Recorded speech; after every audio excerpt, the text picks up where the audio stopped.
अस्सलाम वालेकुम नाजरीन, जानजेब अब्बासी एक नए प्रोग्राम के साथ हाजिर है।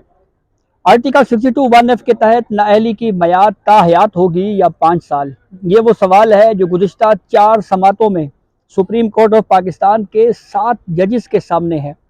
और ये सवाल सुप्रीम कोर्ट के सामने आया कैसे, इसका बैकग्राउंड बताने से पहले एक वजाहत ज़रूरी है कि पाकिस्तान तहरीक इंसाफ ये चूरन सोशल मीडिया के ऊपर बेचती हुई दिखाई गई कि ये केस मखसूस तौर के ऊपर मियां मोहम्मद नवाज शरीफ के लिए लगाया गया है। लेकिन इस केस की हेयरिंग के दौरान जिस तरह के हकायक सामने आए, उससे बिल्कुल वाज़ेह होता है कि ये शायद वक्त की ज़रूरत थी कि इस केस को तय किया जाए, या कम अज़ कम ये तय किया जाए कि नाअहली जो है वो ताहयात है या 5 साल है। मुख्तलिफ अदवार में हमारे मुनसिफ मुख्तलिफ फ़ैसले देते रहे, पिक एंड चूज़ होती रही।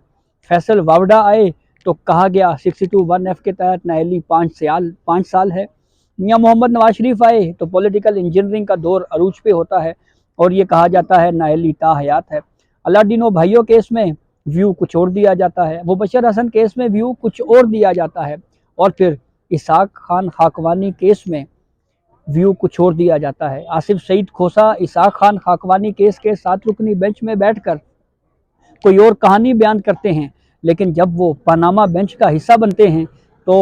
फिर जनाब वो फ़लसफ़े और फिर उसके बाद गॉड फादर और पता नहीं क्या क्या कहानियाँ, और पार्लियामेंट में की हुई तकरीर की बुनियाद के ऊपर एक अवामी वोटों से मुंतखब वज़ीर आज़म को नाअहल कर देते हैं। इस बात को भी मद्देनज़र नहीं रखा जाता कि पार्लियामेंट में जो की गई तकरीर है या प्रोसीडिंग है उसको अदालतों से इस्तिस्ना आईन पाकिस्तान ने दे रखी है। कोर्ट प्रोसीडिंग पे जाने से पहले एक चीज़ आपको और भी बताएं कि इसके असरात बहरहाल आम इंतखाबात के ऊपर मुरतब होंगे। अगर इससे सुप्रीम कोर्ट जो कि लग रहा है कि ये तय करने जा रही है कि नाअहली की मयाद जो है वो 5 साल जो कानून में दी गई है वो दुरुस्त है, तो फिर इसका फ़ायदा जिन सियासतदानों को होगा उनमें मियां मोहम्मद नवाज शरीफ और जहांगीर तरीन भी शामिल हैं। लेकिन बराह रास्त ये नहीं कहा जा सकता कि ये केस स्पेसिफिकली इन 2 सियासतदानों की वजह से लगाया गया। इसकी एक मिसाल यूं भी बयान की जा सकती है कि आज जब जहांगीर तरीन के वकील एडवोकेट मखदूम अली खान ने पानामा केस का हवाला देते हुए मियां मोहम्मद नवाज शरीफ का नाम दिया तो चीफ जस्टिस ऑफ पाकिस्तान काजी फाइज ईसा ने फौरी तौर के ऊपर उनको रोका और कहा कि किसी शख्स का नाम हमारे सामने ना लें, हम तो एक आईनी सवाल के ऊपर ये केस सुन रहे हैं। ये केस सुप्रीम कोर्ट में आया ऐसे कि दोहरी शरीयत की बुनियाद के ऊपर मीर बादशाह कैसरानी को नाअहल किया गया 62(1)(f) के तहत। सुप्रीम कोर्ट में केस पेंडिंग था, चीफ जस्टिस काजी फायद ईसा ने केस पर समाअत की और फिर ये फैसला हुआ कि इलेक्शन सर पे हैं, क्यों ना इस इशू को रिजॉल्व किया जाए, हल किया जाए कि असूल क्या प्रिवेल करेगा, क्योंकि रिटर्निंग ऑफिसर्स जो हैं वो कन्फ्यूजन का शिकार हो सकते हैं। कहीं ऐसा ना हो कि एक आरओ ये कहे कि सुप्रीम कोर्ट के फैसले का इतलाक होगा और ये शख्स जो कागजात नामजदगी जमा करवा रहा है ये ताहयात नाअहल है, और कोई और आरओ ये कह दे कि इलेक्शन एक्ट 2017 के सेक्शन 232 की ज़ेली शिक 2 का इतलाक होगा जिसमें नाअहली 5 साल है, इसलिए इस शख्स के कागजात मंजूर किए जाते हैं। तो इस कंट्रोवर्सी को रिजॉल्व करने के लिए सुप्रीम कोर्ट ने 7 रुकनी बेंच तश्कील दिया, जिसने 4 समातों के बाद आज फैसला महफूज कर लिया है। चीफ जस्टिस ऑफ पाकिस्तान काजी फायद ईसा ने यह ज़रूर कहा है कि हम आज इस केस के ऊपर कोई ऑर्डर नहीं दे रहे, लेकिन कोशिश करेंगे जल्दी ही इसका शॉर्ट ऑर्डर जो है वो जारी कर दें। अच्छा, अब आते हैं इस केस में कब कब सुप्रीम कोर्ट ने क्या क्या व्यू दिया। एक 17 रुकनी बेंच बैठता है सुप्रीम कोर्ट का मुबशर हसन केस में, और वो ये तय करता है कि आर्टिकल 62(1)(f) को जो है वो अकेला उसका इतलाक नहीं किया जा सकता। यानी मुबशर हसन केस में सुप्रीम कोर्ट के 17 जजेस ये असूल तय करते हैं कि आर्टिकल 62(1)(f) के तहत अगर नाअहली का तयन करना है तो उसके लिए 63 को मिला के पढ़ना पड़ेगा। फिर उसके बाद इसाक खाकवानी केस में सुप्रीम कोर्ट के 7 जजेस बैठते हैं और ये कहते हैं कि आर्टिकल 62(1)(f) के तहत नाअहली की मियाद क्या होगी, हम इस सवाल को ओपन छोड़ते हैं, खुला छोड़ते हैं, क्योंकि आइन ने इसके ऊपर कोई डिस्कशन नहीं की। फिर उसके बाद समीउल्लाह बलोच केस आता है, उसमें साबिक चीफ जस्टिस मियां साकिब निसार की सरबराही में सुप्रीम कोर्ट का 5 रुकनी बेंच बैठता है اور سابق چیف جسٹس عمر عطا بندیال یہ فیصلہ لکھتے ہیں کہ جب تک ڈکلیریشن فیلڈ میں ہے نااہلی برقرار رہے گی۔ میاں محمد نواز شریف کو آرٹیکل 184(3) کے تحت سپریم کورٹ نے نااہل کیا، اور پھر اس وقت اپیل کا حق نہیں تھا آرٹیکل 184(3) کے تحت، ان کا ریویو خارج ہو چکا تھا، تو اس لیے یہ اخذ کیا گیا کہ میاں محمد نواز شریف کو سمیع اللہ بلوچ کیس کی وجہ سے تا حیات نااہل کر دیا گیا ہے۔ فیصل وابڈا کیس آیا تو اس میں یہی عمر عطا بندیال جو پہلے سمیع اللہ بلوچ کیس کا فیصلہ لکھ چکے تھے، مختلف ویو دیا انہوں نے، اور یہ کہا کہ آرٹیکل 62(1)(f) تو بڑا ہی ڈریکونین پروویژن ہے۔ تو یہ تضاد جو تھا عدالتی فیصلوں میں، اس لیے یہ ضروری تھا اس کو ونس فار آل سیٹلڈ کیا جائے، اس کو طے کیا جائے۔ اچھا، اس کیس کی پروسیڈنگ کے دوران ہمیں چیف جسٹس آف پاکستان قاضی فائز عیسیٰ اور جسٹس منصور علی شاہ کے جو آبزرویشنز ہیں ان سے یہ تاثر ملا کہ یہ دونوں ججز، ایک چیف جسٹس آف پاکستان ہیں اور ایک مستقبل میں چیف جسٹس آف پاکستان بنیں گے، ان کے ویوز میں ہمیں تھوڑا بہت فرق نظر آیا یا تضاد نظر آیا۔ مثال کے طور پہ chief justice of Pakistan Qazi Faez Isa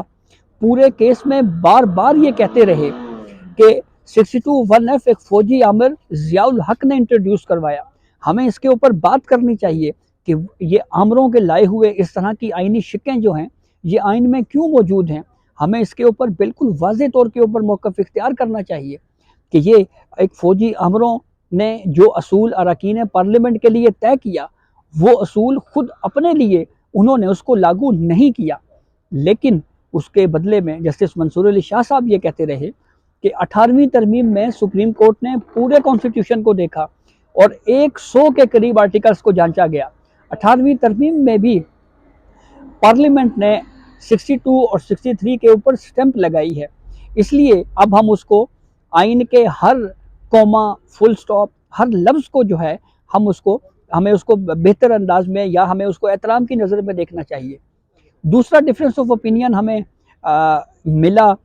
court of law پہ اوپر کہ ڈکلیریشن جو ہے وہ کورٹ آف لا دے گا تو یہ کورٹ آف لا کیا ہوتا ہے۔ جسٹس منصور علی شاہ بار بار یہ کہتے رہے کہ کیا ہم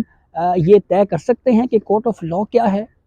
اور کورٹ آف لا کا جو پورا پروسیس ہے وہ کیا ہے، تو اس پہ چیف جسٹس آف پاکستان یہ آبزرویشن دیتے رہے کہ ہمیں